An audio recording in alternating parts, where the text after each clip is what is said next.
너무 늦었다고 생각하는 그때가 가장 빠른 때, 너무 늦었다고 생각하는 그때가 가장 빠른 때라는 제목으로 하나님 말씀 증거하도록 하겠습니다. 마귀는 항상 성도들 하여금 낙심케 만듭니다. 낙심에 여러 가지 이유가 있겠지만 그 중에 하나가 너무 늦었다 이런 생각을 하게 만든다는 것입니다. 오늘 제목과 마찬가지로 너무 늦었다고 생각하는 그때가 사실은 가장 빠른 때다 이렇게 말할 수도 있다는 것입니다.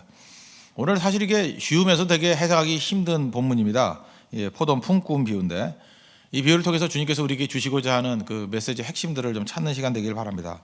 첫 번째는 여기서 나오는 시간은 지금 시간으로는 플러스 6을 합쳐야 됩니다. 그러니까 11시에도 부르시는 하나님, 11시니까 6을 더하면 오후 5시, 6시까지 일을 했는가 봐요. 그러니까 오후 5시에도 부르시는 하나님, 다시 말해서 마지막에도 부른다는 것입니다. 복음은 우리에게 기회를 준다는 것입니다. 천국은 어떤 것입니까? 품꾼들을 막 부르는 곳인데 천국의 핵심은 뭐냐 하면 자꾸만 기회를 준다는 거예요. 여기 보니까 1절에 보니까 이른 아침에 불렀다. 한 9시쯤 불렀겠죠. 3시에 불렀다. 이건 플러스 6을 합치면 얼마죠? 3시, 9시. 이른 아침이니까 한 7시쯤 되겠네요. 3시가 9시. 그 다음에 6시, 9시, 그러니까 12시, 오후 3시 이렇게 불렀다는 것입니다. 그리고 마지막 보니까 11시, 오후 5시에도 불렀다. 6시에 품꾼에게 돈을 주는데 5시에 온 사람도 한 달란트, 아침 일찍 한 7시나 8시에 온 사람도 한 달란트, 그렇다는 얘기입니다. 여기서 포인트는 뭐냐면 오후 5시에 온 사람이에요. 11시에 온 사람에 대한 이야기입니다. 우리는 다 늦었다고 생각하지 않습니까? 늦었다고 생각하는 사람에게도 하나님께서 기회를 주시고 또 동일하게 하나님께서 은혜를 베풀어 주시는 분이라는 것입니다. 그래서 우리가 교회가 품어야 될 생각은 뭐냐면 예수님이 이 생각 품어야 된다는 것입니다. 다시 말해서 탈락이 없게 만드시는 분이 하나님이라는 거예요. 버릴 게 없습니다. 우리는 이렇게 생각을 하죠. 저 사람은 이미 늦었어. 저 사람은 안 될 사람이야. 그 복음 정신에 해당되지 않는다는 것입니다. 복음은 절대로 다른 사람의 기회를 박탈하지 않습니다. 그래서 교회 안에서 여러분 세상에서와 다른 게 뭐냐? 교회 안에서 제일 큰 죄가 뭔지 아십니까? 어떤 사람의 기회를 박탈시키는 거예요. 어떤 사람을 배제시키는 것입니다. 그래서 교회에서 디모데 전서나 디모데 후서, 이걸 목회서신이라 그러는데 제일 악하게 여기는 것 중에 하나가 뭐냐 하면 교회에서 수군수군 되는 거예요. 소문 일으키는 거. 특별히 한국도 그렇지만 초대교회도 그렇더라고요. 여자들이 그걸 많이 했던 것 같습니다. 그래서 과부들, 늙은 여자들 돌아다니면서 제발 입이나 다물고 있어. 그런 얘기가 되게 많아요. 이유가 뭐냐 하면 그 배경이 이런 것 같습니다. 그죠? 이게 소문으로 사람을 죽이는 거예요. 소문으로 사람을 배제시키는 것. 근데 그 이유가 뭐냐면 사람이 기본적으로 그렇지 않습니까? 자기가 싫은 게 있어요. 싫은 게 있을 때는 시기, 질투가 발동을 합니다.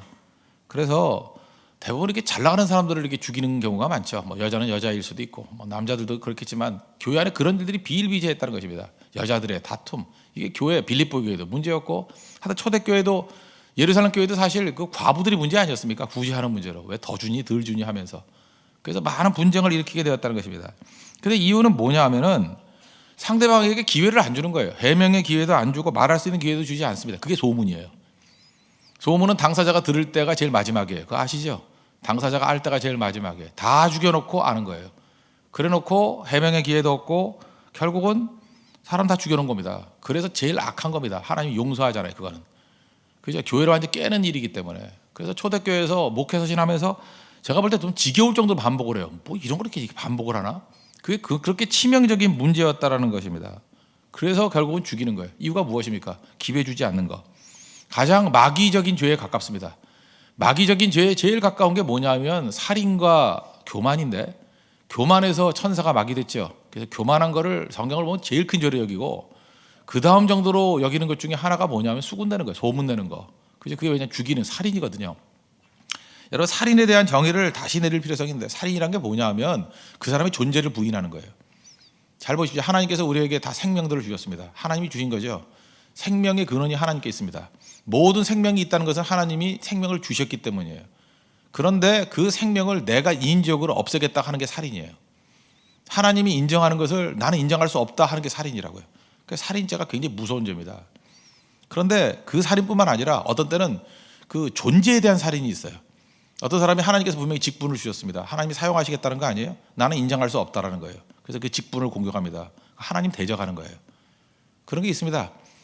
제가 어저께 등산을 갔는데 우리 형제들 4명하고 저까지 4명 이렇게 남자들끼리 등산을 갔는데 등산하면서 제가 그런 걸 한번 봤어요. 산에 가보니까 나무들이 있지 않습니까? 너 나무 왜 그렇게 생겼냐? 그렇게 말하는 사람 없죠. 어떤 데 색깔이 마음에 안 들어요. 저는 그거보다 좀 찌됐으면 좋겠어요. 근데 너 왜 색깔이 그 모양이냐? 그 다음에 그 남이 바위라는 데 그 옆에 남이 장군이 또 앉았던 자리래요. 남이 바위라는 데가 있는데 그 옆에 그 벼랑에 이렇게 붙어가지고 나무가 나 있더라고요. 왜 거기서 자라니?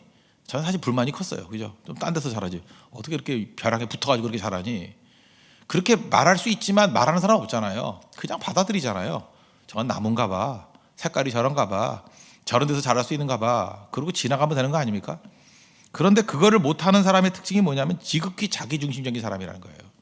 내 마음에 원치 않는 거예요. 내 마음에 차지 않는 거예요. 그러니까 말을 하는 거죠. 너 왜 그 모양이냐. 그래서 자꾸만 말을 일으키고 소문을 일으키는 사람들은 특징이 뭐냐면 지극히 자기중심이잖아요. 에고가 깨지지 않은 사람들이에요. 한마디로 해서 믿음 빵점짜리입니다. 그건. 왜냐하면 내가 중심이거든요. 하나님이 중심이야. 하나님이 쓰신다 그래도 내가 싫으면 안 된다는 거예요. 자아가 깨져야 됩니다. 진짜 박살이 나지 않으면 절대로 온전하게 설 수 없다는 것입니다. 그게 살인죄예요. 성경은 그러잖아요. 예수님이 살인죄가 뭡니까? 그러면 형제를 미워하는 게 살인죄라고. 이제 이해가 되십니까? 존재를 부인하는 거예요. 하나님이 존재를 주셨는데 내가 그 존재를 부인하는 거예요. 하나님이 역할을 주셨는데 내가 그 역할을 부인해 버리는 거예요. 왜? 내 기분에 안 맞거든요. 내가 싫거든요. 그래서 숨어서 말을 만들어내는 거. 살인죄입니다. 그건 치명적인 살인죄라는 것입니다. 그러므로 하나님 앞에서 우리가 그런 자세에서 가져야 될 것들이 뭐냐면 어떤 사람도 죽이지 않고 살리는 것. 요한복음 10장 10절 보니까 예수님께서 오신 목적이 뭐예요? 양으로 생명을 얻게 하고 더 풍성히 얻게 하는 거라고. 그래서 교회는 다 죽어가는 생명이라 할지라도 꺼져가는 등불이라 할지라도 불을 활활 일으키는 교회가 돼야 됩니다. 살리는 교회가 돼야 돼요. 세리와 창기와 이제 생명이 다 끝나간다 할지라도 건져내는 교회가 돼요. 요한복음 8장에 나오는 현장에서 가늠하다 잡힌 여인이라 할지라도 돌로 맞아 죽을 마지막 순간에 왔다 할지라도 예수님이 건져주시잖아요. 살려주시는 거. 그게 교회입니다. 교회. 한번 생각해 보십시오. 세상이 그 사람을 버리면 교회로 갑니다. 근데 교회를 버리면 어디로 가요? 갈 데가 없습니다. 교회가 버린다는 얘기는 뭐냐 하면 죽으란 얘기예요. 가끔마다 우리는 쉽게 얘기합니다. 저런 사람은 교회를 떠나야 돼. 그 말이 무슨 얘기인지 아십니까? 저 사람은 죽어야 돼. 그 얘기가 똑같은 거예요. 죽이겠다는 거예요. 그 안에 가인의 심성이 있는 겁니다. 그 안에 가룟유다의 심성이 있는 거예요. 그 안에 마귀의 심성이 있는 겁니다. 무서운 얘기인데 자기는 별게 아니라고 생각합니다. 그 사람 마귀입니다. 그런 생각하는 사람은 마귀입니다. 그렇게 말하는 사람은 마귀입니다. 그건 반드시 마귀예요. 하나님께 용서하지 않습니다. 그게 성경의 맥락이라는 것입니다. 그러므로 여기서 예수님의 마음을 한번 보십시오. 11시 1시간 남았습니다. 불쌍역이잖아요. 스프랑크 니조마. 불쌍역이잖아요. 하루 종일 사실 뭐 일했던 사람도 힘든 거지만 일감이 없어서 이제 오늘도 우리 가족이 굶어야 돼. 가난한 사람들이거든요. 그러면서 걱정했던 사람은 그 사람이 1시간 일한 게 1시간 일한 겁니까? 사실은 하루 종일 걱정한 거죠. 하루 종일 염려한 거죠. 그 분을 건진 거예요. 예수님이. 그런 관점에서 교회가 할 일은 뭐냐? 지금도 굉장히 많은 사람들이 11시에 서 있는 사람들이 있습니다. 11시, 오후 5시까지도 아무 할 일 없이 소망 없이 서 있는 사람들이 있다는 거예요. 그거 건져내야 됩니다. 교회에 들어온 메시지 중에 제일 나쁜 것 중에 하나가 뭐냐 하면 공평입니다. 뭐든지 공평해야 된다. 여러분 율법주의로 되면 교회가 어떻게 되냐면 이런 거예요. 각자 성도들이 시기 질투심이 있는데 그거를 죽여야 되는데 그거는 그대로 놔두고 이제 목사에게도 이렇게 얘기합니다. 목사님 좀 공평했으면 좋겠습니다. 누구에게나 공평하게. 공평하다는 얘기는 죽으란 얘기예요. 그것도 사역을 죽이란 얘기예요. 어떻게 공평할 수 있습니까? 더 어려운 사람 만나야 되고 더 급한 사람 만나야 되고 그래야 되는 거죠. 공평하자는 얘기는 뭐냐면 다 n분의 1로 나눠서 똑같이 대해주라는 거예요. 그거는 뭐 사무적으로 대하는 얘기가 똑같은 거죠. 여러분들 부모님들이 그 공평하게 합니까? 애가 뭐 2명 있는데 n분의 1 나서 50% 나누나요? 아니죠. 더 약한 애한테 힘을 더 주고 더 어린 애에게 힘을 더 주고 그러지 않아요? 한 5살쯤 되는 애가 깐난하게 있으면 똑같이 해줍니까? 깐난하게 더 많은 시간을 배려하는 거죠. 그 미워해서 그래요? 생명의 원리가 그렇기 때문에 그래요. 그러니까 율법주의가 딱 들어오면은 문제 안 생기는 게 목적이에요. 그래서 n분의 1로 나눠가지고 공평이라는 건 죽었다는 얘기입니다. 세상에서 제일 쉬운 게 공평이에요. 교회에도 부자가 있고 가난한 사람들이 있습니다. 뭐든지 공평하게 하자. 그럼 문제는 안 생겨요. 그러나 죽은 거예요. 누가 그렇게 하래요? 하나님이 더 주신 자는 더 드려야죠. 건강한 사람은 더 헌신해야죠. 누가 똑같이 하래요? 더 받은 사람은 더 해야죠. 5달러 받은 사람은 5달러 남겨야죠. 2달란트 받은 사람은 2달란트 남겨야죠. 누가 똑같이 하래요? 성경에 그런 데가 어디 있어요? 바울과 같이 내게 주신 은혜가 큰 사람은 더 죽도록 충성해야죠. 은혜가 작은 사람은 또 작게 충성할 수도 있겠죠. 내게 주신 은혜가 있어요. 누가 똑같이 하래요? 그런 소리 하지 마십시오. 그게 교회를 병들게 만드는 거예요. 그게 쉽게 나가버리는 거예요. 그래서 하나님의 일을 위해서 헌신하기보다는 그게 문제 없는 게 좋은 거다. 좋은 게 좋은 거다. 그 마귀 논리지 절대로 성경의 논리는 아니라는 것입니다. 그걸 못한다는 건 뭐예요? 건강치 않다는 거예요. 건강치 않다. 우리는 많은 순간에 자기가 변화되고 자기가 깨져야 될 문제를 가지고 구조 문제로 바꿔버립니다. 구조 아닙니다. 내가 변할 문제, 내가 죽어야 될 문제지. 우리 교회도 보십시오. 우리 교회가 어떤 교회가 건강한 교회냐면 오후 5시에 온 사람에게 한 달란트를 줘도 문제가 없는 교회가 좋은 교회예요. 아시겠어요? 오후 5시 1시간만 와서 일을 해도 똑같이 한 달란트 줘도 문제가 없고 그걸 기뻐할 수 있는 게 멋진 교회라고요. 근데 그런 게 별로 없어요. 아침에 7시에 온 사람이 문제라고요. 그 사람이 일 열심히 안 했다는 게 아니에요. 아침에 9시에 온 사람이 문제예요. 하루 종일 땀 흘려서 일한 사람이 문제라고. 일을 했는데 부담스러운 거예요. 이 사람이 또 무슨 불평불만을 행할까? 이 사람이 또 무슨 말을 할까? 9시에 온 사람의 존재 때문에 교회가 오후 5시에 오는 사람을 품을 수 없는 구조가 되어버릴 수 있습니다. 정말 많아요. 그래서 우리가 뭐라 그래? 늙은 닭이라 했다. 늙은 닭 죽여버려야 된다고. 충성은 다 했는데 늙은 닭이 돼버린다고요. 달걀도 못 나면서. 근데 그 9시에 온 사람이 부모의 마음을 품어보세요. 부모의 마음을 품는다 그러면 충성을 다하고 난 다음에 나의 연약한 아들, 나의 연약한 딸이 오후 5시에 있습니다. 건져주세요. 그 사람을 건져줬을 때 기뻐할 수 있는 게 건강함 아니에요? 오늘 성경 그 얘기를 하는 겁니다. 우리 이렇게 얘기할 수 있어요. 제일 쉬운 건 아무 문제 없는 거. 이거 뭐 비유도 아닌 게 있어요. 예를 들어서 9시에 온 사람은 그냥 뭐 일당 주고 그 다음에 11시에 온 사람은 그만큼 그 차가 빼버리고 그렇죠. 나중에 뭐 1시간 정도 일하는 사람에게는 뭐 한 0.2달란트 대단히 주고 그러면 아무 문제 없어요. 공평하잖아요. 근데 거기에 무슨 힘이 있어요? 아무 힘도 없는 거죠. 그렇다고 우리 자신도 마찬가지 아닙니까? 우리가 그렇게 잘난 존재입니까? 하나님의 구원이 필요하지 않아요? 내 공로대로 구원받는다 그러면 누가 구원받을 수 있어요? 우리 자체가 그러면 절망이죠. 그게 공동체에 주는 절망이라고요. 다 주는 절망이에요. 그럼 뭐예요? 공로대로 간다 그러면 살아남을 사람이 어디 있어요? 하나님의 은혜라면서요. 은혜가 작동하는 교회가 돼야 된다는 거예요. 이 비유 복잡하게 생각하지 마십시오. 우리 교회가 특별히 내 자신이 오후 5시에 온 사람을 기뻐하며 품을 수 있는 사람이 되게 해 주십시오. 오후 5시에 온 사람을 기뻐하며 품을 수 있는 교회가 되게 해 주십시오. 그게 최고의 은혜가 넘치는 교회예요. 그게 은혜입니다. 은혜. 말이 은혜가 아니에요. 그런 모습 있지 아니하는 모든 사람들은 마귀입니다. 마귀적인 요소가 있는 거예요. 그거는 회개하고 깨버리고 버려야 될 내용이지 그 사람들을 세워줘야 되고 그 사람들을 납득시키고 이해해야 되는 게 아니라는 거예요. 세상이라면 그렇죠. 교회는 아닙니다. 그게 교회의 원리라는 거 잊지 마십시오. 미리 온 사람들 얼마나 충성 다한 사람입니까? 근데 여기 뭐라 그래요? 원망했다고 얘기하죠. 원망했다. 그 10절 11절 보시죠. 먼저 온 자들이 와서 더 받을 줄 알았더니 그들도 한 달에 원씩 받은지라. 받은 후 집주인을 원망하여 이르되. 창세기부터 요한계시까지 보시죠. 원망해서 살아남은 사람이 있어요? 다 죽죠. 우리가 감사절을 왜 한다고요? 원망할까 봐. 원망을 원천적으로 봉쇄하는 게 감사거든요. 그죠? 우리 심성이 그래요. 그래서 여러분 교회 안에서도 뭐 어차피 여자들은 시기심 있고 질투심 있는 건데 뭐 이해해줘. 이해 못 하겠어요. 이해 못 해요, 그거. 이해할 문제 아니에요. 그건 죽여버려야 될 문제예요. 그 죄성이기 때문에. 그걸 어떻게 이해해요? 그런 거 갖고 들추지 마십시오. 그거 갖고 하는 것은 내가 마귀 새끼라고 생각해야 돼. 틀리지 않아요. 합리화시키지 마십시오. 그거 회개할 문제예요. 그건 버려야 될 문제지. 그걸 이해해 달라고요? 죄성인데. 제가 얘기했잖아요. 원망할 수 있습니다. 원망할 수 있는 거 이해할 수 있죠. 우리 인간은. 하나님 이해 못해요. 원망하면 다 죽어요. 그걸 어떻게 이해해요? 이해하면 안 되는 거죠. 회개할 문제라니까요. 가슴을 치고 나갈 문제라니까요. 여기도 보십시오. 열심히 일하고 원망했답니다. 왜 원망하죠? 하나님 바라보지 않고 옆 사람 바라보기 때문에 그래요.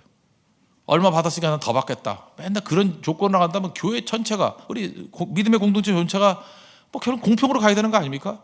그 공평하면 살아남을 사람이 누가 있냐? 은혜가 다 사라지는 거지. 누가 공평이래요? 공평에 반대되는 게 은혜거든요. 그래서 사람들이 제일 싫어하는 게 은혜라니까요.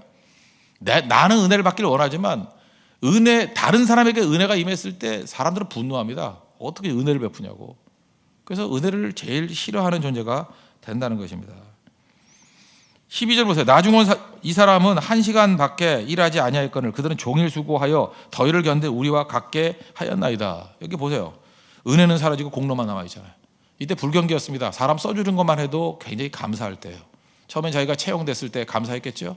감사는 다 사라져버리고 지금 뭐만 남았어요? 공로. 내가 이랬다는 거예요. 내가. 이렇게 돼버립니다. 이게 묵은 닭들이 하는 일이에요. 이렇게 돼버려요. 충성 다했다고 하는 사람들. 그래서 일을 많이 하면 많이 할수록 깨져야 됩니다. 하나님 앞에 더 엎드려야 되고. 저도 이제 목사로서 많이 했잖아요. 목사도 늙은 목사가 될수록 더 많이 엎드려야 돼요. 왜냐하면 자기가 얄팍하게 한 것만 쳐다봐요. 그게 재앙이 될 수 있어요. 그건 다 해버려 잊어버리고 하나님께 내게 주신 더 사명에 충성을 다하는 것, 그게 중요하다는 것입니다. 어쨌든 간에 원망하는 건 다 나쁜 건데 이게 비교 때문에 나오는 원망이 될 수 있다는 것입니다. 이렇게 가면 안 된다는 거죠. 그래서 오늘 포인트 이겁니다. 이 말씀의 핵심은 뭐냐면 십자가를 통해서 봐야 돼요. 은혜가 없는 교회는 아무것도 아니라는 거예요. 그리고 예수님의 그 호소를 잊지 마십시오. 나는 너희 공동체가, 너희 교회가 오후 5시에 온 사람도 기뻐할 수 있는 교회가 되기를 원한다. 그런 사람을 품을 수 있는 교회가 되기를 원한다. 그거예요. 아침에 일찍 왔니? 충성 다해서 고맙다. 그러나 오후 5시에 온 사람도 구원받는 것을 같이 기뻐했으면 좋겠어. 그게 중요한 겁니다. 교회도 보십시오. 뭐 개척 초기부터 온 사람부터 중간에 온 사람, 나중에 온 사람 다 섞였을 거 아니에요. 나중에 보면 꼭 문제가 뭐냐? 아침 7시에 온 사람이 문제가 돼요. 훌륭하지요. 하나님이 그거 그냥 두겠어요? 내가 볼 때 한 데나리온 주고 나중에 중요 요직에 맡길 거라고. 그 충성 다한 사람을 그 도외시하는 거 봤어요? 근데 그걸 모르는 거예요. 그 한 가지를 자기 마음에서 용납을 못하니까 원망으로 가버리고 결국은 바보 되잖아요. 바보. 죽도록 충성하고 바보 되잖아요. 죽도록 충성하고 버림받잖아요. 왜 그런 바보 짓을 해요? 은혜 떠나면 다 썩습니다. 잊지 마십시오. 교회는 그래요. 은혜를 떠나는 순간 다 죽어요. 율법적으로 가는 그 순간 다 굳어져 버려 다 죽게 된다는 것입니다. 그래서 교회가 말랑말랑해져야 됩니다. 생명으로 충만해져야 되고 헌신해야 된다는 거예요. 그래서 이거 할 수 있는 방법이 뭐냐? 우리가 지금 그 원망하지 않는 법에 대해서 감사절을 주셨다 그랬죠. 또 하나는 뭐냐? 이 말씀의 맥락에서 우리 적용을 찾는다 그러면 옆 사람을 찾아보지 말고 그냥 열심히 뛰십시오. 충성을 다해서 뛰는 순간에 옆 사람이 안 보여요. 주님 바라보고 열심히 뛰면은 원망도 사라지고 비교의식도 사라지고 다 사라지게 된다는 것입니다. 그래서 쉬운 길 가지 말고 옳은 길 가십시오. 쉬운 길은 뭔지 알아요? 우리 별로 머리 좋지도 않은 사람들 그냥 쉽게 생각하는 본능이에요. 본능적으로 느끼는 거, 그건 시기 질투입니다. 그죠? 그리고 잘 나가는 사람 꼴 보기 싫고 여자들 같으면 예쁜 애들 싫어하고 날씬한 애들 싫어하고. 그러니까 여자들의 문제는 뭐냐면 하위 50%, 이 하위 50%들이 똘똘 뭉쳐가지고 상위 10% 죽이는 거예요. 어딜 가나 그런 구조예요. 그러니까 여학교가 힘들고 여자들 모여있는 데가 힘든 거예요. 그러니까 그런 여자들은 또 피신해가지고 남자들 사이로 또 도망쳐 버리잖아요. 그러니까 더 꼴 보기 싫은 거지. 항상 구조가 맨날 그래. 역사를 보세요. 제가 볼 때 오나라 초나라 뭐 제가 초한지 요즘에 읽고 있거든. 초나라 한나라 싸울 때도 보면 맨날 그 싸움이에요. 그 싸움. 그 구조를 깰 수 있는 건 복음밖에 없어요. 교회밖에 없어요. 그 구조를 깰 수 있는 구조는 그거 못 깬다 그러면 그 사람들이 마귀라니까요. 마귀. 그거 깨버려야 됩니다. 충성 다해야 된다는 거예요. 쉬운 길 가지 마십시오. 제가 이제까지 보니까 쥐다 그런 거 다 가짜예요. 3개월에 30kg를 뺐다. 가짜예요. 그 위를 틀어막았어. 이번에 어떤 죽은 가수같이. 그럼 30kg 빠져요. 그런데 물만 마셔도 토한대. 좋아요 그거? 그거 안 되는 거죠. 이런 거 있었어요. 뭐 잘 때 듣기만 해도 영어가 된대. 그거 아세요? 지금은 망한 것 같아. 그 MC 스퀘어라는 거 있어요? 아세요 그거? MC 스퀘어를 저한테도 갖다 준 사람이 있어요. 그래서 내가 볼 때 영어는 되는 것 같은데 귀가 나갈 것 같더라고. 잠에서 그걸 들으면 어떻게 해요? 그 귀가 그죠? 그 난청될 것 같더라고. 그래서 모든 사람들이 MC 스퀘어 그거 아세요? 한 10년쯤 된 것 같아. 10년, 15년. 그냥 영어 못하는 모든 중고등학교 애들이 그거 다 샀다고 거의 MC 스퀘어. 그래서 그 사람은 돈 벌고 애들은 영어는 안 늘고 귀만 나가고. 쉬운 길이 어디 있어요? 쉬운 일이 그죠? 절대로 안 되죠. 또 그런 거 있더라고요. 여기서 뭐 입기만 해도 살이 빠지는 옷. 그런 옷이 어디 있어요? 그런 옷이 세상에. 더 설명 안 하겠습니다. 대가를 치러야 됩니다. 교회가 걸어가야 될 일들 그냥 아무 생각 없이 긴장 없이 그냥 쉽게 살면은 다 죄성으로 빠져버린다는 거예요. 하나님께서 우리에게 말씀하신 옳은 길이 무엇인가? 제일 중요한 게 뭐냐?